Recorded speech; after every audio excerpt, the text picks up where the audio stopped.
உலகெங்கும் சென்று படைப்பிற்கெல்லாம் நற்செய்தியை பறைசாற்றுங்கள். உலகெங்கும் சென்று படைப்பிற்கெல்லாம் நற்செய்தியை பறைசாற்றுங்கள்.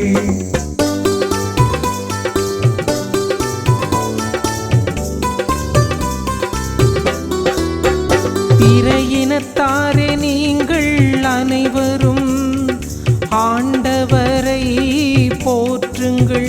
மக்கள் இனத்தாரே நீங்கள் அனைவரும் ஆண்டவரை புகழுங்கள். உலகெங்கும் சென்று படைப்பிற்கெல்லாம் நற்செய்தியை பறைசாற்றுங்கள். உலகெங்கும் சென்று படைப்பிற்கெல்லாம் நற்செய்தியை பறைசாற்றுங்கள்.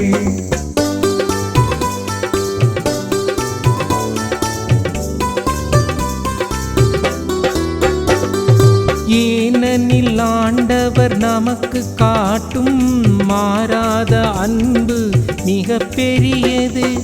அவரது உண்மை என்றென்றும் நிலைத்துள்ளது நிலைத்துள்ளது. உலகெங்கும் சென்று படைப்பிற்கெல்லாம் நற்செய்தியை பறைசாற்றுங்கள்.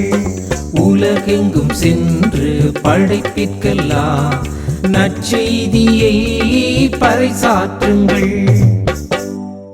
இயேசுவில் பிரியமான மாதா தொலைக்காட்சி நேயர்களே, உங்கள் அனைவரையும் சந்திப்பதிலே நான் மிகுந்த மகிழ்ச்சி அடைகின்றேன். உங்கள் அனைவருக்கும் இனிய காலை வணக்கத்தையும் தெரிவித்துக் கொள்கின்றேன்.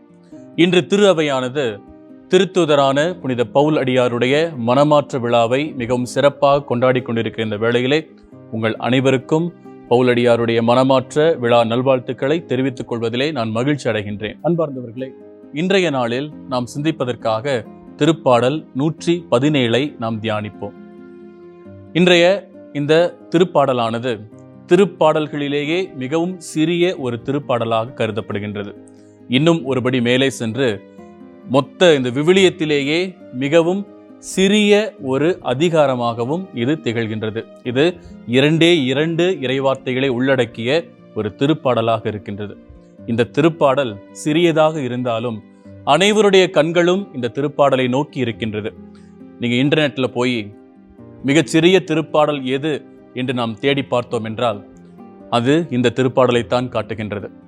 மற்றவர்களும் சென்று விவிலியத்திலே சிறிய அதிகாரம் கொண்ட பகுதி எது என்று கேட்டால் அவர்கள் திருப்பாடல் 117 சுட்டி காட்டுவார்கள். இவ்வாறாக இது சிறிய அதிகாரமாக இருந்தாலும் அனைவருடைய பார்வையும் அனைவருடைய கவனத்தையும் ஈர்க்கக்கூடிய ஒரு திருப்பாடலாக, அனைவர் கண் முன்பாக உயர்ந்து நிற்கக்கூடிய ஒரு திருப்பாடலாக, அனைவரும் உற்று நோக்கக்கூடிய ஒரு திருப்பாடலாக இருப்பதை நாம் பார்க்கின்றோம். இந்த திருப்பாடல் இதிலிருந்து நமக்கு என்ன பாடத்தை கற்றுத்தருகிறது என்றால், நீ சிறியவனாக இருக்கலாம், உன்னால் இயலாமல் இருக்கலாம், முடியாமல் இருக்கலாம், தாழ்வு மனப்பான்மையோடு நீ இருக்கலாம், ஆனால் இறைவனுடைய பார்வையில் நீ உயர்ந்தவனாக இருக்கின்றார். அனைவருடைய கண்களுக்கு முன்பாக இறைவன் உன்னை உயர்த்தக்கூடியவராக இருக்கின்றார் என்பதை கூட இந்த திருப்பாடல் நமக்கு இந்த காலை வேளையிலே நம்பிக்கை தரக்கூடிய ஒரு திருப்பாடலாக அமைகின்றது.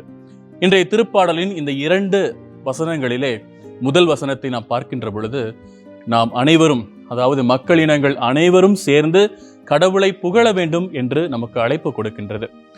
இதைத்தான் முதல் அந்த இறைவார்த்தையிலே வாசிக்கின்றோம்.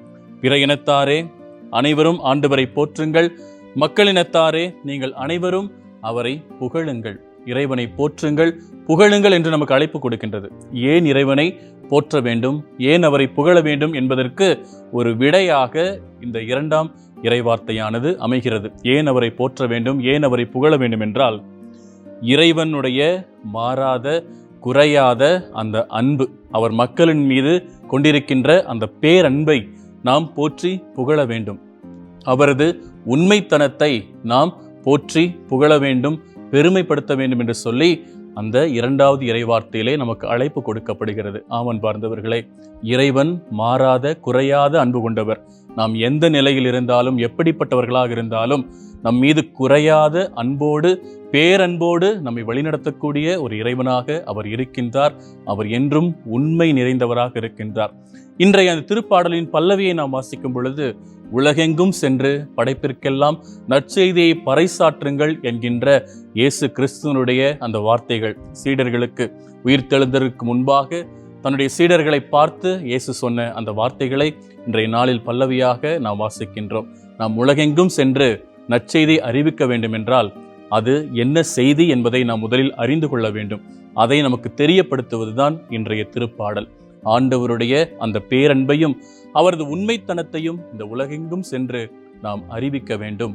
அதை நாம் அறிவிக்க வேண்டும் என்றால் அதை நம்முடைய வாழ்க்கையிலே ஆண்டவருடைய அன்பையும் அவருடைய உண்மைத்தனத்தையும் நாம் முதலில் புரிந்து வைத்திருக்க வேண்டும். பின்புதான் அதை என்னால் அறிவிக்க முடியும் என்கின்ற ஒரு உன்னதமான அழைப்பை இந்த திருப்பாடல் நமக்கு கொடுக்கின்றது.